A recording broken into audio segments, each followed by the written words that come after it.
There are things that most people ignore. Minor horrors that, when they hear them out loud, send a shiver down their spine because they know they've experienced it at least once.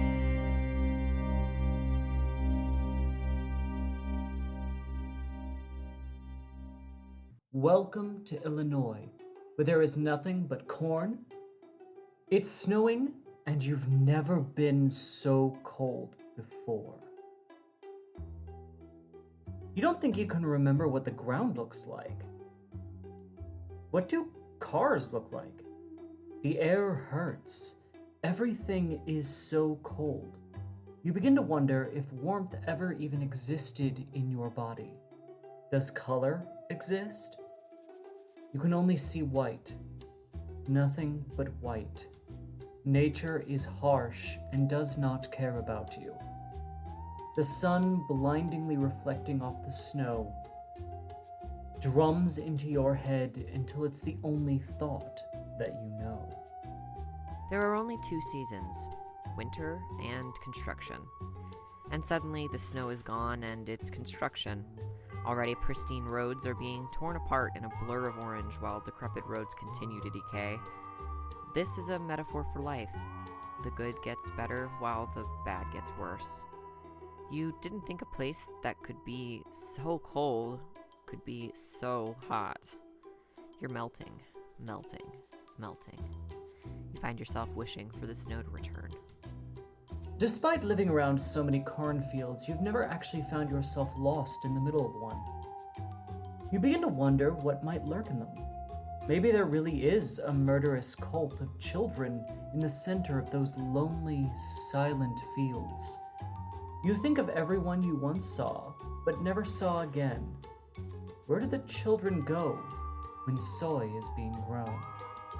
Are you from Chicago? Everyone asks. You tell them, no, I'm not. They look at you in disbelief. But you sound like you're from Chicago. You begin to doubt yourself. You begin to wonder if Chicago is the only existing place in Illinois, the only truly existing place. Everywhere is just corn and trees and endless fields and flat land, stretching out for eons, and there is no life, just silence with only wind turbines to populate the vast expanse of nothingness. Chicago is the only place containing life. In your small town, there is a fountain. It's winter, so it doesn't have any water in it. I wonder when they'll turn on the fountain. A voice asks no one in particular. The seasons go by, it's spring, summer, fall, winter again, spring again. I wonder when they'll turn the fountain on. More voices ask. You turn to see who is talking, but there is no one there. While taking a walk, you see a sign that says plants here are indigenous to this region, but you see no plants, only a sea of Canadian geese. They are only ever on the grass, but somehow there is poop all over the sidewalks. A plant is growing out of the poop. It's mustard grass weed. There is a small pond by your house. It's more like a swamp than an actual pond, but whatever. Each year, you witness more plants growth near the edges. You can't even get close to the water anymore because the area around you has turned to mud. In spring, in between the aching of the trees that are thin but still really tall, you sometimes hear a gurgling coming from the lake. It's probably Sammy from across the street. They probably kicked their ball by the pond and it got stuck in the mud, like always. You think they probably got out, but you try not to think about their lack of ever coming outside ever again, or the musty smell of moss and mold in their house that only you notice. It's summer. Your neighbors are getting a few big trees removed from their yard. I can't believe that poison oak keeps coming back, a faceless figure says. Workers in orange hats start up their wood chipper. The felled trees quiver on the ground. It's so sad to see the yard so empty, another faceless figure says. The felled trees are writhing. They're screaming that they don't want to go. The yard will look so different now. I'm gonna miss that tree, thousands of faceless people say in unison. The tree is strangling the workers and trying to push itself out of the wood chipper. Boy, I hate having to do this, everyone says in unison. Even you. Everywhere looks the same. The country roads get worse the longer you drive. You can hear nothing but the crunch of gravel. Each farm you pass has the same quilt square on the barn. You know exactly where you are and how to get home, but you can't ever explain how. It's election season again. Your town is pretty much split down the middle for Democrats and Republicans. Everywhere you go, you can see more and more signs crammed onto lawns, telling you who to vote for governor or head of school board or something. As you pass the signs, you start seeing some of the names of your relatives. You read more of them. They all have names of your deceased relatives. You go further along and you see a sign with your name on it. In the distance, you can just barely make out the sounds of a political radio talk show. The grass is dying under your feet. A friend from college asks you where you live despite you saying she wouldn't have heard of it. She asks if it's close to Chicago. You say yes, even though you live over 2 hours away from Chicago. It's been a long day and you're tired. The only thing in Illinois is corn and Chicago. You and a friend are bored beyond belief. Somehow you end up walking around the Walmart for the third time today. The greeter was in your high school class. He looks so dead inside you almost didn't recognize him. You avoid eye contact when you walk past. You go straight to the toy section to play with the Nerf blasters. The lake is clean now, some will say. It is safe. People swim in it all the time. You stare out at the beach, smothered in sunblock and litter and shining human flesh, and mutter that you never said what contaminant you were avoiding. Chicago remembers. You go to a Sox night game with an out-of-town friend and offer to buy the tickets to Comiskey. They laugh, thinking you mean the cell, but when the players drift through the stadium out onto a glowing field where time meshes together and space phases out, they will know how wrong they are. People make jokes about the spaceship that landed on Soldier Field, but never joke about the ones that take off. If you go out to the end of Navy Pier, they say you might see phantoms in the old ballroom or out in the water. There are no legends about the sky above the lighthouses on the other side or the sharp chill in the air that licks through your spine if you stand too near the edge, no matter what the temperature is. The scenery rolls by outside your window as the friend you brought from out of state turns on the radio. I swear to God, this state's all corn, they say. Nah, you reply, that's soybeans. You gesture out the window to prove your point, and something catches your hand. You look back, and a ghostly woman looks at you from the side of the road. She asks for a ride, but her words are caught on the wind, and you look away. The sun is burning you. You decide to head indoors and turn on the AC, but nothing seems right. You go outside again. It's snowing. You drove out here to watch the sunset, but as it does, you can hear the fields gently whispering, calling you. You don't want to know what they're saying. Orange signs make you queasy. They scream in your eyes and imprint themselves into your brain, and you let them. Partly because you have no choice, and partly because there's something comforting behind the words. Something that nags on the edge of your mind that you can't think about long enough or you'll get a headache. Oh, I'm from Illinois, you laugh. So, Chicago, they ask? You correct them and say no, but they insist. You get nervous and tell them that you need a bathroom, quickly checking your phone on the way. The map displays nothing. Every dot erased except for Chicago. You call home, but no one answers. The flashlight flickers off, and you're left in the dark.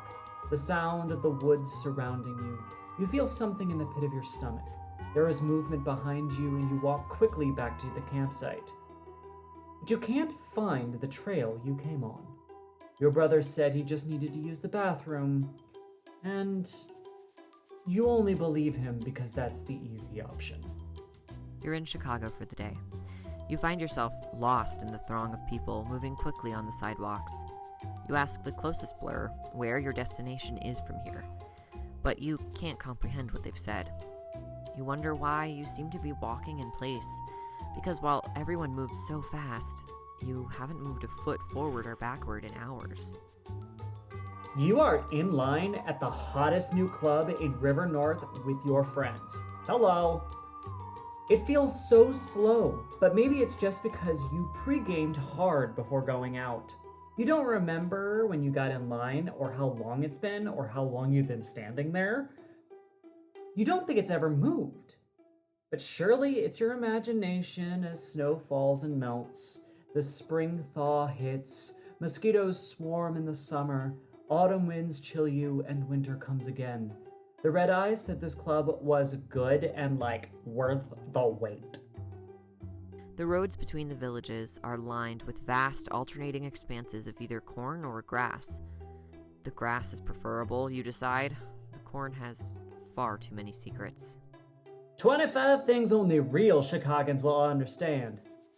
You click on the link, snorting at your disdain for clickbait even as you submerge yourself in it. You laugh and call your colleague over to read it.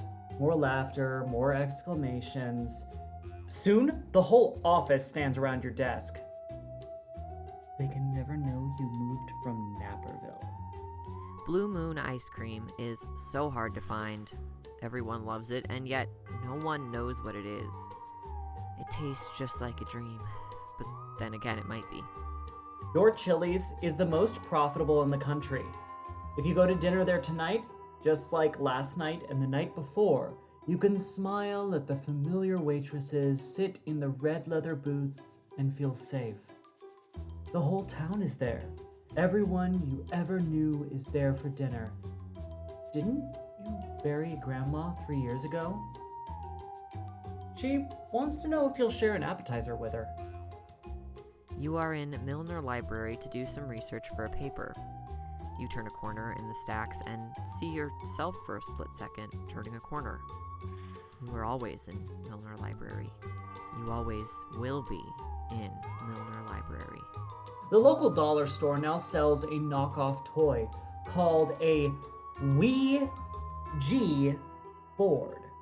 Your child bought it and brought it home because it's too boring around here for this to do anything bad. It's not like anybody died. Something feels wrong, but something so cheap can't be real, right? You're just imagining the spectral old woman in your backyard pointing her bony fingers to the rotting trees. You put the game in the closet like the others, and something licks your fingertips as you push through the coats. You cannot do this again, but you fear your child is going to make you. No matter the wind direction, your hair will blow in your face and get stuck on your chapstick. Your hair is not long enough to blow into your face, but no matter, it will still get stuck in your chapstick. Every town calls themselves a village. You wonder what the difference is. As the years go by, you adopt the local train of thought. We pay village taxes. Of course we're a village. But in your mind, you still wonder what that means. You are outside when the world takes a strange yellow hue. You wonder if you're dreaming, but you think you've seen this before. There's a man in a bowler hat walking down the street. The yellow seems concentrated around him. He turns to face you and opens his mouth wide, impossibly wide. Instead of a scream, from out his maw comes a shrill pierce of a tornado siren. You run for the house. Getting lost usually means that you have somehow, without your knowledge, crossed the border. You live close to Wisconsin. You should know the area by now. You don't. There is nowhere to turn around, and there is a mass of roads before you, twisting and winding. They go overhead, and you are sure there's some below. Despite the fact that you've only just crossed the border, you are surrounded by Wisconsin drivers. The road is full, yet traffic does not stop. You hope that there are no police on the road on that day. You know that they will be after you for staying into their territory. They know you don't belong. Beyond the massive roads, you can see a lake, and you never seem to pass it. Chicago is the windy city, but you haven't felt any wind in this alley at all. In fact, you can't feel anything. Your body, emotions. You can't even see the end of this alley. Events occur perennially. Every year, the river flood and damage houses along the waterline. Every year, the teachers of the public high school go on strike. Every year, the only way to force them is to make a sacrifice. You do not know which brave souls have forfeited their chance to live until the last days of summer, the festival. Then again, the hedonistic nights of Riverfest are always celebrated, knowing you have survived. So good night, and celebrate because you survived.